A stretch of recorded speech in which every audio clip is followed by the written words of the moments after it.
not here today, so we're meeting with Avery, her assistant. That's why, but you can read it, she'll give it to her. That's what happens sometimes. She's busy, got a crazy schedule. But if you read that to her, I'm sure Avery will explain your feelings. Hi, I'm Kelly Bustos. I'm Rachel's mother. We're from West Haven, Connecticut. I'm Dave Howard. I'm Rachel's dad, and I'm from West Haven, Connecticut also. And this is our daughter, Rachel. Rachel, you have something you want to say to the Congresswoman Delora? Can I read this? Yes, you can read it. You can read it. Speak loudly so she can hear you. Rachel Howard. I'm 12 years old who has seizures. I work hard, but it's not easy. I have seizures that are long. They last almost an hour to 3 times a day. I miss out on a lot of things, like special times with my friends and family, or even school.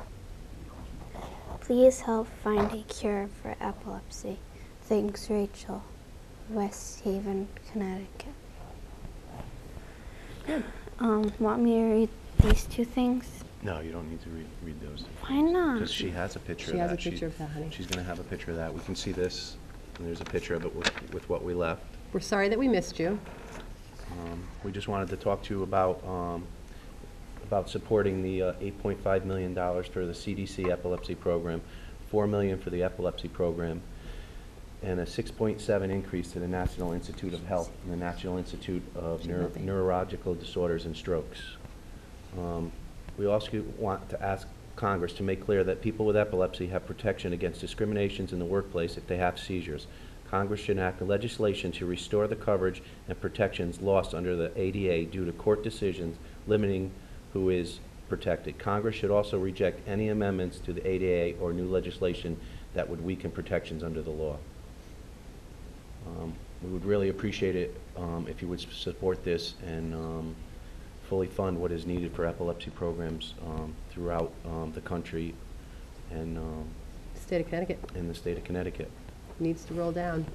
We need it here. We need more funding for our own local branch. Our Epilepsy Foundation itself is lacking funds with school nurses and programs that are offered that have helped my daughter. And this is Rachel's little brother, Arsenio. So can you see something? Without those programs and without that support, she may not have done as well as she has. Excuse me. She may not have done as well as she has. The school nurses are fabulous. She has, there has been times when we've called upon the foundation for support groups, for special talks, for teachers that are unaware of seizures or seizure recognition, which is a huge issue, not only in Connecticut, across the country and the world. People have no idea. So we just really want your support. And I'm sure we'll get it, because we voted for you. Yes, Thank you, and we will introduce ourselves when we meet you at one of the local events. Rachel, what are your feelings on seizures? They stink. Yes, They they make me really upset. Tell her why they make you upset. Because I miss out on a lot of things, like a birthday party. If I have a seizure, I miss out on that. And there's like, what happened? And like the party's all over, and I miss out on it.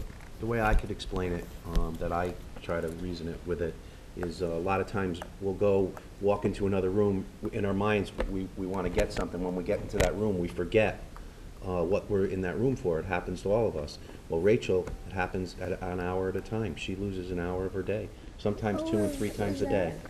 And it's very frustrating for her. And also in school, I usually every day I take a nap She has her in the afternoon.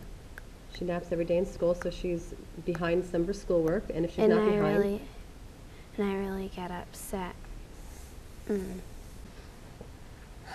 My friend Carly, she helped me a lot with schoolwork and stuff, and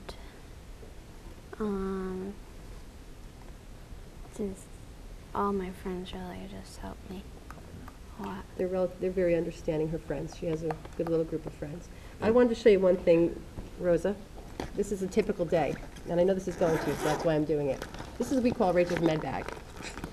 I don't leave home without it. She takes a total of 13 pills a day. Yay. This is her daily medications, in the morning and at night, total of 13. And then we have, we call it the emergency side, which has Ativan, Diastat, and EpiPen, which is I'm not allergic related. to nuts. However, this is what we leave, and this is what she lives with every day, and many other children in the United States. And that's why. That's why we feel passionate about it. That's why we want something hopefully done, more done. But also, I have to say, I can't say enough about the Epilepsy Foundation, what they've done to our school system.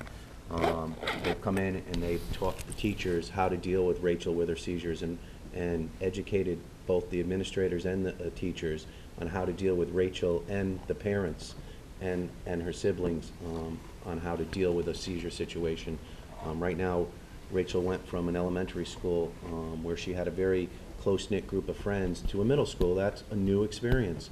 And the transition, because of what the Epilepsy Foundation has done from Connecticut, has been tremendous, and we want to see that support continued. Rachel's excelled in middle school more than we could even hope for, and it's going to continue. And it's not only because of the Epilepsy Foundation, it's because of the support that everybody here does. We all work together for one goal, and that's to help Rachel. So, but the Epilepsy Foundation has been unbelievable to my family, and I want to thank them, and please support their programs. We're leaving to go see Senator Dodd and then Senator Lieberman over at the Hart Building, and to also get our message across that we're asking you to support also.